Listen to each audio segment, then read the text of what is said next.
ಬಾರಮ್ಮ ಬಾರಮ್ಮ ಲಕ್ಷ್ಮೀ ಬಾರಮ್ಮ.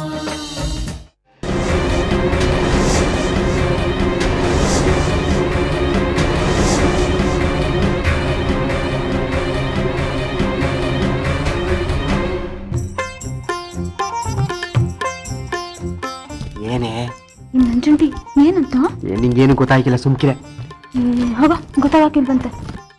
ಊರ್ನ ಹಿರಿಯರೆಲ್ಲ ಇಲ್ಲೇ ಸೇರಿದ್ದೀರಿ, ನೀವೇ ಹೇಳ್ರಪ್ಪ. ನಾ ಕೇಳದ್ರಾಗ ಏನಾದರೂ ತೆಪ್ಪೈತಾ? ನಾನು ಲಚ್ಚಿಯಪ್ಪ ಒಬ್ರಿಗೊಬ್ರು ಗೊತ್ತಿದ್ದವರು. ಮೇಲಾಗಿ ನನ್ನ ಮಗ ಕುಳ್ಡಾನು ಅಲ್ಲ ಕುಂಟಾನು ಅಲ್ಲ. ಹಿಂಗಿರೋವಾಗ ಈ ಸಂಬಂಧ ಆಗಲ್ಲ ಬೇಡ ಅನ್ನಕ್ಕೆ ಯಾವ ಕಾರಣನೂ ಇಲ್ಲ.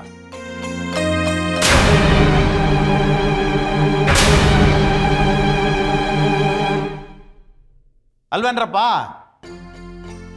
ಲಕ್ಷ್ಮಿ ನಿಮ್ಮನೆ ಸೊಸೆ ಆಗೋದಕ್ಕೂ ಅದೃಷ್ಟ ಮಾಡಿರಬೇಕು. ನಿಮ್ಮನೆ ಸೊಸೆ ಮಾಡ್ಕೊಳ್ಳೋಕ್ಕೆ ನೀವು ಪುಣ್ಯ ಮಾಡಿರಬೇಕು. ಮನೇಲಿ ಬೆಳೆದು ನಿಂತು ಮದುವೆಗೆ ಬಂದಿರೋ ಹೆಣ್ಣು ಮಗಳಿರುವಾಗ ಇಂಥ ಸಂಬಂಧನ ಬೇಡ ಅನ್ಬಾರ್ದು. ಬೇಡ ಅಂದರೆ ಎಣ್ಣೆ ಬಂದಾಗ ಕಣ್ಣು ಮುಚ್ಕೊಂಡಾಗ ಆಗುತ್ತೆ.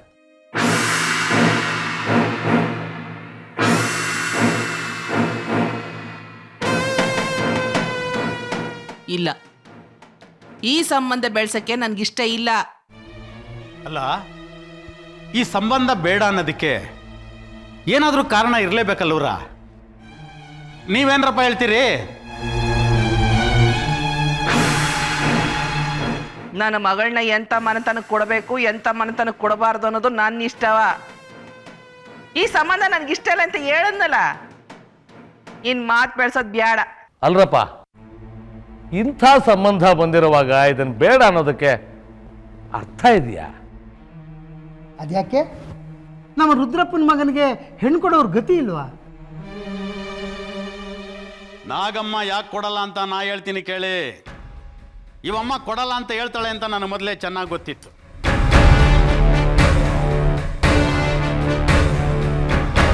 ಯಾಕೆ ಅಂದ್ರೆ ಈ ಅಮ್ಮನ ಹೊಟ್ಟೆಲಿ ಹುಟ್ಟಿದ ಮಗಳಾಗಿದ್ರೆ ಕಣ್ಣು ಮುಚ್ಕೊಂಡು ನಮ್ಮನೆ ಸಂಬಂಧ ಬೆಳೆಸ್ತಾ ಇದ್ಲು. ಆದ್ರೆ ಲಚ್ಚಿ ಹೇಳಿ ಕೇಳಿ ಮಲಮಗಳು.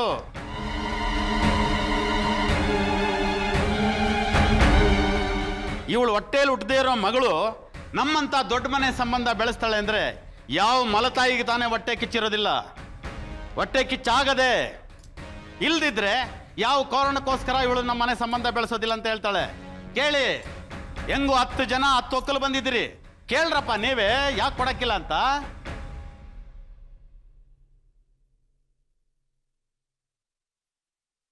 ಯಾರು ಮಾತಾಡ್ದೆ ಹೇಗೆ ಸುಮ್ಮನೆ ಕೂತ್ಕೊಂಡ್ಬಿಟ್ರೆ ಸಂಬಂಧ ಬೆಳೆಸಕ್ಕಾಗತ್ತಾ? ಏನಾದ್ರು ಮಾತಾಡ್ರಪ್ಪ. ಮಾತಾಡಕ್ಕೆ ಏನು ಉಳ್ದೈತ ರಂಗಣ್ಣ?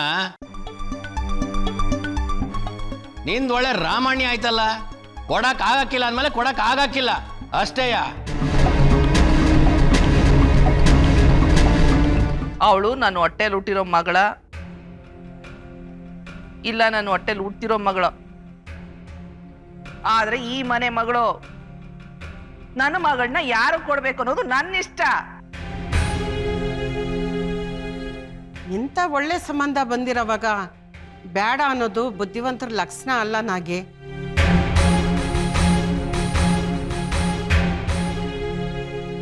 ರುದ್ರಪ್ಪ ತಾನಾಗೆ ಬಂದು ಹೆಣ್ಣು ಕೇಳ್ತಿರೋವಾಗ ಬೇಡ ಅನ್ನೋದಕ್ಕೆ ಒಂದು ಕಾರಣ ಬೇಡವಾ? ಬ್ಯಾಡ ಅನ್ನಕ್ಕೆ ಕಾರಣ ಐತೆ. ಅದಕ್ಕೆ ಹೆಣ್ಣು ಕೊಡಕ್ಕಿಲ್ಲ ಅಂತ ಹೇಳ್ತಿರೋದು. ಅದ್ಯಾಕೆ ಅಂತ ಒಂದು ಮಾತು ಹೇಳಿ ಅಂದ್ರೆ ನಮಗೂ ಸಮಾಧಾನ ಆಗುತ್ತೆ. ನಾನು ನನ್ನ ಮಗಳ ಲಚ್ಚಿಗೆ ಈಗಾಗಲೇ ಲಗ್ನ ನಿಶ್ಚಯ ಮಾಡೀನಿ. ಹುಡುಗ ಬೆಂಗಳೂರಿನಾಗ ಕೆಲಸದಾಗ ಅವನೇ. ಹುಡುಗನ ಮನೆಯವ್ರಿಗೂ ಮಾತು ಕೊಟ್ಟಿವ್ನಿ.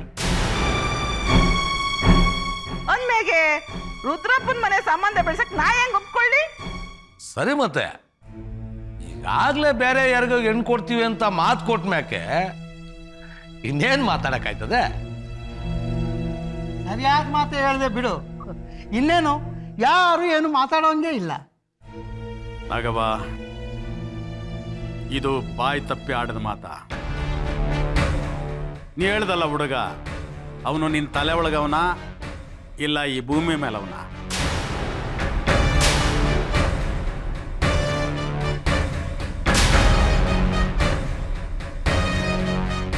ನೋಡು, ಹತ್ತೂರ್ನ ಮುಖಂಡ್ರು ಇಲ್ಲಿ ಸೇರ್ವರೆ, ನೀ ಆಡೋ ಮಾತನ್ನ ಕೇಳಿಸ್ಕತ್ತವ್ರೆ.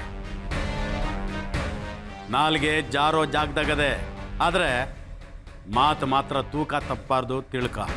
ಮಾತು ಎಚ್ಚರಿಕೆಯಿಂದ ಬರ್ಲಿ ರುದ್ರಣ್ಣ. ನಾನ್ ಮಾತಾಡದ ನಿಂತವ ಕಲ್ತ್ಕೋಬೇಕಾಗಿಲ್ಲ. ನಾನು ಮಗಳನ್ನ ಹಳ್ಳಿ ಹುಡುಗನ್ ಕೊಟ್ಟು ಲಗ್ನ ಮಾಡ್ಬೇಕು ಅಂದ್ರೆ ಈ ತೀರ ಕಾಯ್ಬೇಕಿತ್ತ. ಚಿಟ್ಕೆ ಹೊಡೆಯೋದ್ರಲ್ಲಿ ಗಂಡು ಹುಡುಕಿ ಲಗ್ನ ಮಾಡ್ತಿದ್ದೆ.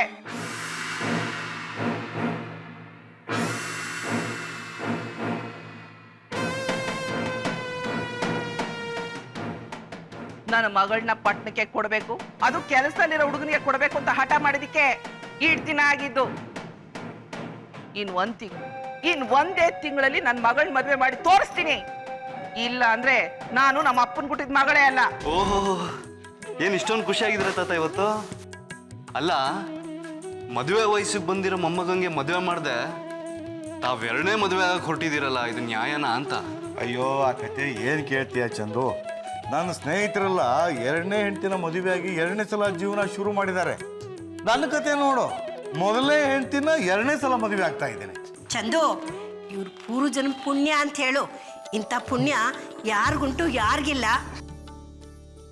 ಅಜ್ಜಿ, ನೀನು ತಾತ ಬೇಕಾದ್ರೆ 100 ಸರಿ ಮದುವೆ ಆಗಿ ನನ್ನ ಕಡೆಯಿಂದ ಯಾವುದೇ ರೀತಿ ಅಭ್ಯಂತರ ಇರಲ್ಲ. ಆದ್ರೆ ಪ್ರತಿ ಜನ್ಮದಲ್ಲೂ ನೀವೇ ನಮ್ಮ ತಾತಾಜಿ ಆಗಿರ್ಬೇಕು. ಚಂದು, ಯಾವ ಜನ್ಮದಲ್ಲಿ ಏನು ಪುಣ್ಯ ಮಾಡಿದ್ವು ಏನೋ, ಈ ಜನ್ಮದಲ್ಲಿ ನಿನ್ನಂಥ ಮೊಮ್ಮಗನ್ ಕೊಟ್ಟಿದ್ದಾನಲ್ಲ ಆ ದೇವರು, ಅಷ್ಟು ಸಾಕು. ಅಜ್ಜಿ, ನನ್ನನ್ನು ನಿಮಗೆ ಆ ದೇವರೆಲ್ಲ ಕೊಟ್ಟಿದ್ದು ನಿಮ್ಮ ಮಗ ಅಂದ್ರೆ ನಮ್ಮ ಅಪ್ಪ.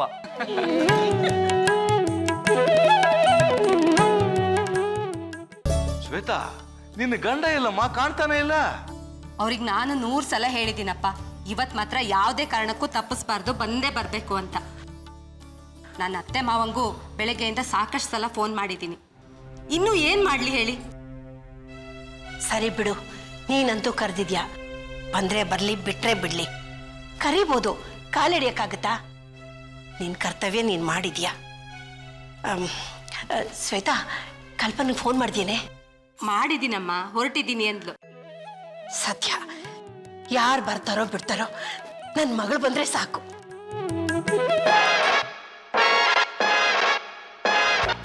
ಚೆನ್ನಾಗಿದ್ದೀರಾ? ಅಬ್ಬಬ್ಬಬ್ಬಬ್ಬಬ್ಬ, ಈ ಬಸ್ಸಲ್ಲಿ ಸಲೀಸಾಗಿ ಓಡಾಡ್ಬೋದು ಮಾವ, ಆದರೆ ಈ ಪ್ಲೈನ್ನಲ್ಲಿ ಓಡಾಡೋದಿದೆಯಲ್ಲ, ದೊಡ್ಡ ಹರಸಾಹಸ. ಯಾಕಪ್ಪ, ಏನಾಯ್ತು? ಶ್ವೇತಾ ಹೋದ್ವಾರನೇ ಹೇಳಿದ್ಲು ಮಾವ, ಆಗ ನಾನು ಕ್ಯಾಲಿಫೋರ್ನಿಯಾದಲ್ಲಿದ್ದೆ. ಎಲ್ಲಿ ನಾನು ಬರ್ದೆ ಹೋದ್ರೆ ಎಲ್ಲ ತಪ್ಪು ತಿಳ್ಕೊಂತಾರೆ ಅಂತ ಭಯ. ಅದಕ್ಕೆ ನನ್ನ ಬಿಸ್ನೆಸ್ ಅಪಾಯಿಂಟ್ಮೆಂಟ್ ಎಲ್ಲ ಕ್ಯಾನ್ಸಲ್ ಮಾಡಿ ಹೊರಟು ಬರೋ ಅಷ್ಟರಲ್ಲಿ ರಾಮ ರಾಮ ಎಷ್ಟು ಕಷ್ಟ ಆಯ್ತು ಅಂತ ದೇವ್ರಿಗೆ ಗೊತ್ತು. ಇನ್ನಿವೆ ಅತ್ತೆ ಮಾವ, ಕಂಗ್ರಾಟ್ಸ್. ಮಾಮ್ಸ್, ಹೇಗಿದ್ದೀರಾ? ಸಿಕ್ಕಾಪಟ್ಟೆ ಸುತ್ತಾಡಿ ತುಂಬಾ ಸುಸ್ತಾದಂಗಿದೆ. ಅತ್ತೆ, ಮಾವಂಗ್ ಫ್ರೆಶನ್ ಅಪ್ ಆಗಕ್ಕೆ ಹೇಳಿ. ಓ, ನಿಮ್ಗಳ ಜೊತೆ ಮಾತಾಡ್ತಾ ನಾನು ಭಾಳ ಸಂಗತಿನೇ ಮರ್ತ್ಬಿಟ್ಟಿದ್ದೆ. ಹೇಗಿದ್ಯಾ ಡಾರ್ಲಿಂಗ್? ನಾನು ಚೆನ್ನಾಗೇ ಇದ್ದೀನಿ, ಬನ್ನಿ ಒಳಗಡೆ. ನಮಸ್ತೆ.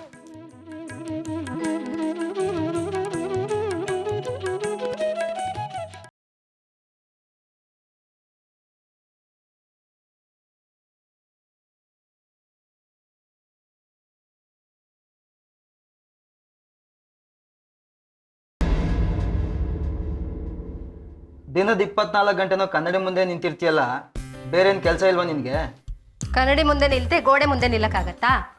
ಹೋದ್ ಕೆಲಸ ಏನಾಯ್ತು? ಹಾಂ, ಕೆಲ್ಸಗಳ್ಗೇನು ಭಾಳಷ್ಟಿದೆ, ಬಂಡವಾಳ ಆಗ್ಬೇಕಲ್ಲ. ಅದಿರಲಿ, ಆ ಮಾತು ಆಮೇಲೆ ಆಡೋಣ. ಏನದು ನಡೀತಿರೋದು? ನಮ್ಮ ಅಪ್ಪ ಅಮ್ಮಂಗೆ ಸಹಸ್ರ ಚಂದ್ರ ದರ್ಶನ ಕಾರ್ಯ ಮಾಡ್ತಿದ್ದಾರೆ. ಯಾಕೋ? ಅವರಿಬ್ರು ಇನ್ನೂ ತುಂಬಾ ವರ್ಷ ಆರೋಗ್ಯ ಭಾಗ್ಯ ಎಲ್ಲ ಸಿಕ್ಕಿ ಸಂತೋಷವಾಗಿ ಒಟ್ಟಿಗೆ ಬಾಳ್ಲಿ ಅಂತ ಬಂಧು ಬಳಗ ಎಲ್ಲ ಹಾರೈಸೋ ದಿನ. ಲೇ, ಇದೇನೇ ನಿಮ್ಮ ಅಪ್ಪ ಅಮ್ಮಂದು ಈ ವಯಸ್ಸಲ್ಲಿ ಮುದಿ ಚಪ್ಪಲ?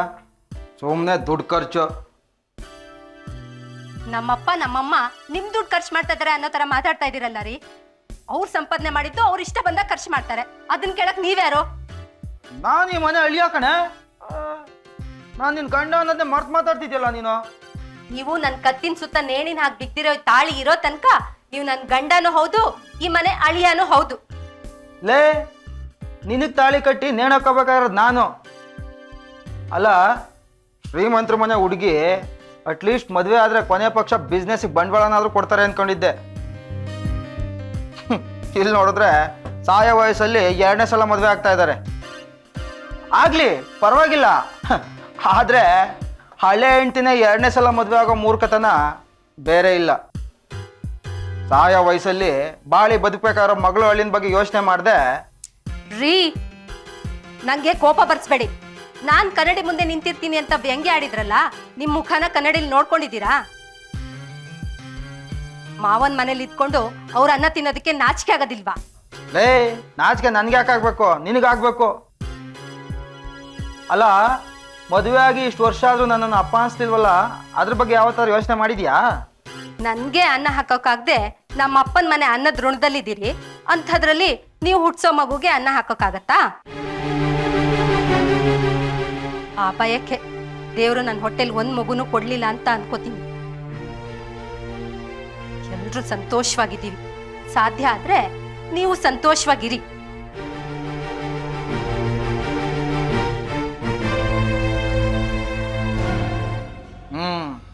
ನಾನು ಇವಳು ನಂಬ್ಕೊಂಡ್ರೆ ಈ ಜನ್ಮದಲ್ಲಿ ಅಪ್ಪ ಆಗಲ್ಲ ಅನ್ಸುತ್ತೆ. ಶ್ವೇತಾ, ಎಲ್ರಿಗೂ ಜ್ಯೂಸ್ ಕೊಡು. ಯಾಕೆ ನಿಮ್ಮ ಮಗಳು ಬರ್ಲಿಲ್ಲ? ಹಾ, ಸರಿ ಸರಿ.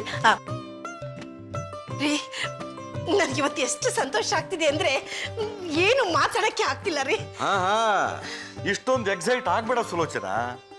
ಈ ವಯಸ್ಸಿನಲ್ಲಿ ಇಷ್ಟೊಂದು ಎಕ್ಸೈಟ್ ಆಗೋದು ಒಳ್ಳೆ ಲಕ್ಷಣ ಅಲ್ಲ. ನೋಡು, ದುಃಖ ಬಂದಾಗೆ ಸುಖನೂ ಬರುತ್ತೆ ಹೋಗುತ್ತೆ. ಸುಖ ದುಃಖ ಶಾಶ್ವತ ಅಲ್ಲ. ಜೀವನ್ ಪೂರ್ತಿ ಹೇಳದಿನ್ನೇ ಹೇಳ್ಬೇಡ್ರಿ, ಕೇಳಿ ಕೇಳಿ ಸಾಕಾಗೋಗಿದೆ. ಇವತ್ತಾದ್ರೂ ಏನಾರು ಹೊಸದಿದ್ರೆ ಹೇಳಿ.